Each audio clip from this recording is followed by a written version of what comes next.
Welcome to the Transformation Zone podcast, hosted by Dossou, founder of Salesforce Catalyst. Prepare for a journey into personal growth and business evolution. Discover inspiring stories and strategies to break free from fear, self-doubt, and low self-esteem.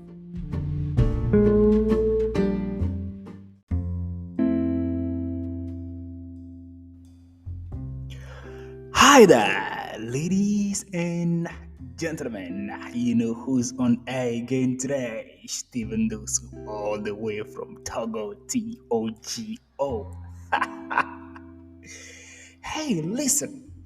Today, my focus is on the fascinating subject of colored brain.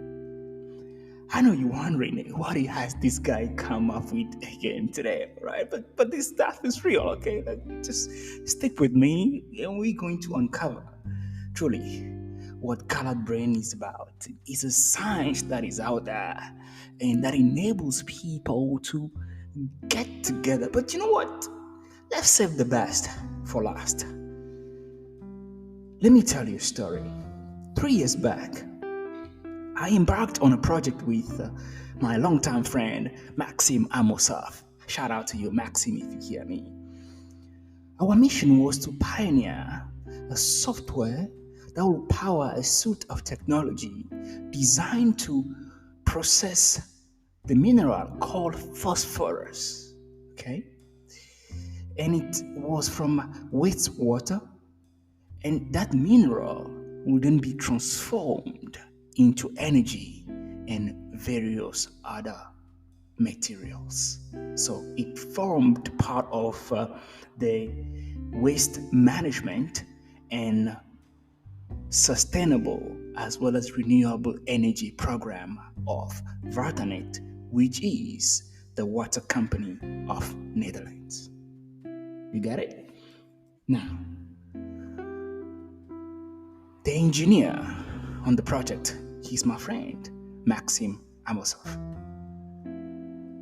The challenge with Maxim Amosov was for him to be able to explain this project that I just did, the way I explained it to you. We call this project Infinity. So for him to be able to talk about Infinity the way I just did, it was a massive challenge. Whenever he tried explaining this, let me tell you something. Nobody understood anything. All right, the first time he tried explaining to me, I was like, I'm sorry, what are you talking about? Okay. And I'll be like, Max, listen, let me handle the stuff for you, okay? Let me handle this explanation because I reckon you're good. You know your stuff. But the language you speak, people don't understand. And he will ask me, Steve, are you sure? I'm like, yeah, I'm sure. So to prove it to him, one day we were walking through the airport of Singapore. He came to visit Singapore. We met up on his departure. I'm like, Max, let me prove you something.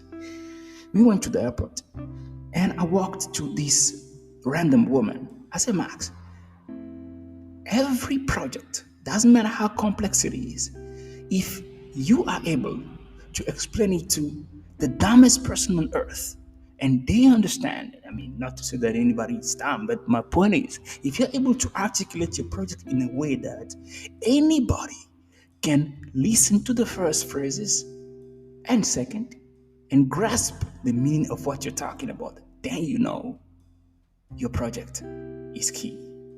Footnote to my fellow entrepreneurs out there. Doesn't matter how complex your project is, just ensure that your value proposition is clear and irresistible. Okay?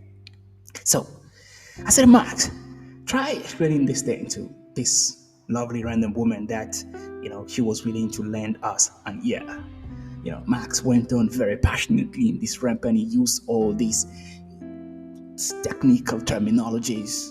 And the woman was like, what are you talking about? I'm like, okay, man, let's give it a try, okay? I'll do the same thing. And I went in. The very same thing Max was trying to articulate in his technological terms through his technical brain. I said the same thing just articulated in a very different way. And the woman was like, yes, exactly. I get it. So I've got a question for you.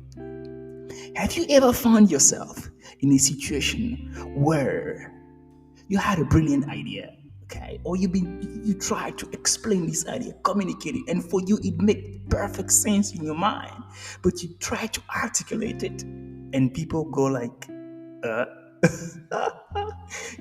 or perhaps you communicated something to your partner, to your teammate, only to find out that it was completely misunderstood or executed differently.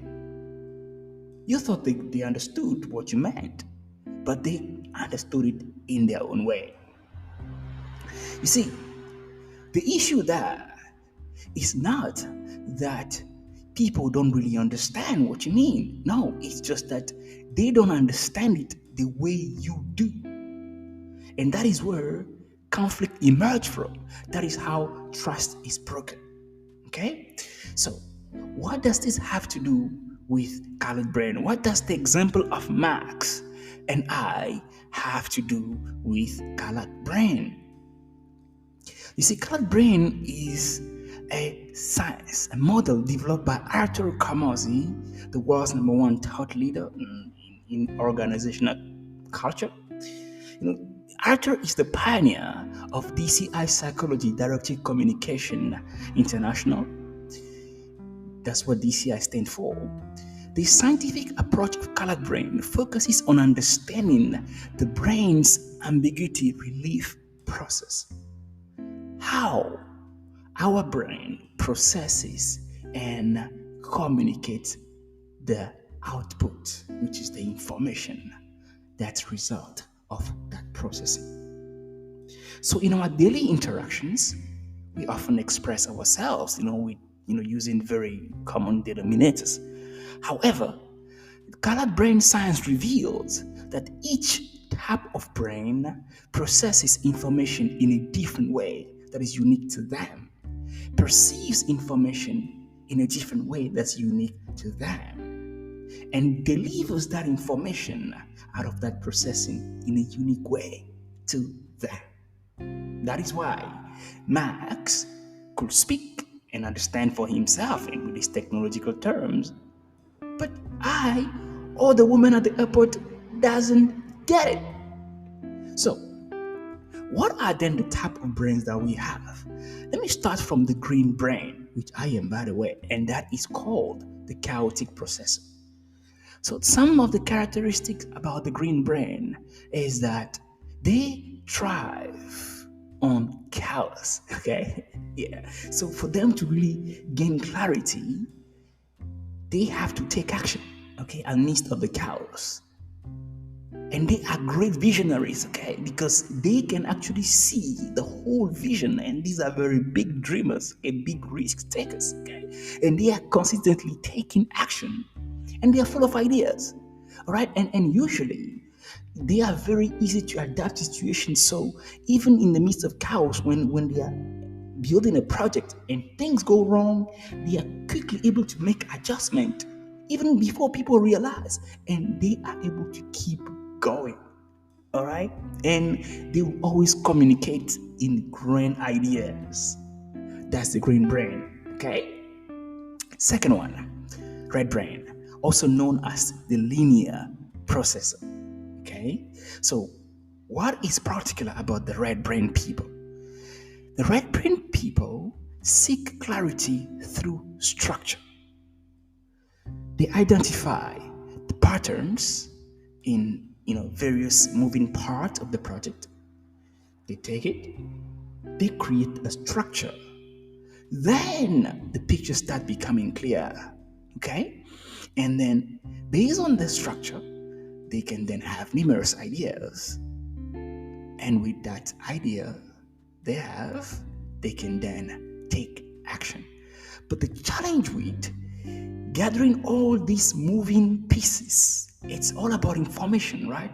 And that requires focus and time. All right? So basically, they can only focus on one thing. They can only focus, right, truly speaking, on this moving part, on one thing at a time, by the way, just like the green brains. Okay? So imagine the dynamic between a green brain and a red brain. So a green brain that is a chaotic processor, a red brain that is a linear processor. All right? So the green brain is saying that, look, there's chaos, but I see it all already. Let's go, let's take action. And then the red brain is like, oh, wait, okay, let me take this whole chaos, let me straighten everything out, let me put it first one, second, and third first. Then guess what? The green brain is there getting irritated. The red brain is like, oh, hold on. Then there's conflict. Then trust starts falling apart. Okay? Now, what are the other types of brain? Okay, the second, there are two more. The purple brain and the blue brain. Okay? So, what is particular about the purple brain? The purple brain people, they focus on detailed information, and their clarity comes with data. Okay? So, they gain clarity again by collecting extensive information, but now in this case, they evaluate every single option and then decide on one best course of action. All right? So their methodical approach can also be perceived as extremely slow, leading to potential misunderstanding and breakdowns in trust. The purple brain, the relational processor. Then we have the blue brains. Okay, the blue brain are very intuitive people. Okay, we call them intuitive processors. Okay, so the blue brain folks, they process information through feelings. Okay, and they often rely on their intuition. They express themselves based on emotions, rather than logic. They believe, in the power of the universe. When interacting with a red brain person that seeks, for example, logic, understanding or communicating between them can be challenging. Despite this, though, I must say, blue brain folks are extremely great at multitasking because they go with the flow, right? So they can take on different kind of things, right, at different time because of their constant awareness and emotional sensitivity. Okay, so what does this have to do with anything? Okay, why do we even delve in colored brain come to? Because you see, when we talk about effective communication forms the bedrock of any functional community or organization. Now think of a family, think of a team. For that team or family to be able to function optimally to the best of their ability, they have to be able to communicate effectively. Then if they can understand each other, have a common denominator, then they can be driven towards their common goal and vision. So when communication falters, when it falls apart, trust erodes, trust is gone. And ultimately, that is what causes the breakdown of that community or organization. Therefore, understanding the diverse processing styles of different type of brains becomes essential to foster effective communication, prevent misunderstandings, and build trust. So, instead of me judging Max of only speaking a very scientific language that I don't understand and getting frustrated, no, I get it. That's him. Okay, he's a red brain, it's good, but I am a green brain. I take the step, I look at the vision, I put it into a language that everybody understands. That's it. That is me. All right?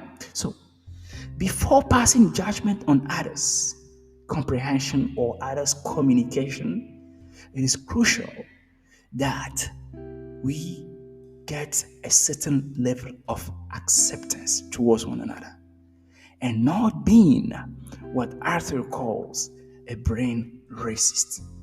We've got to appreciate the unique perspectives of each and every one. Stephen Dossou, signing out all the way from Togo, TOGO. Remember, you can be great. and I will see you on top. Bye-bye. Thank you for listening to the Transformation Zone podcast. If you're ready to propel your business and life to new heights, visit our website at www.salesforce.co. Connect with us for personalized transformation strategies. Until next time, embrace the journey and sail confidently toward your success.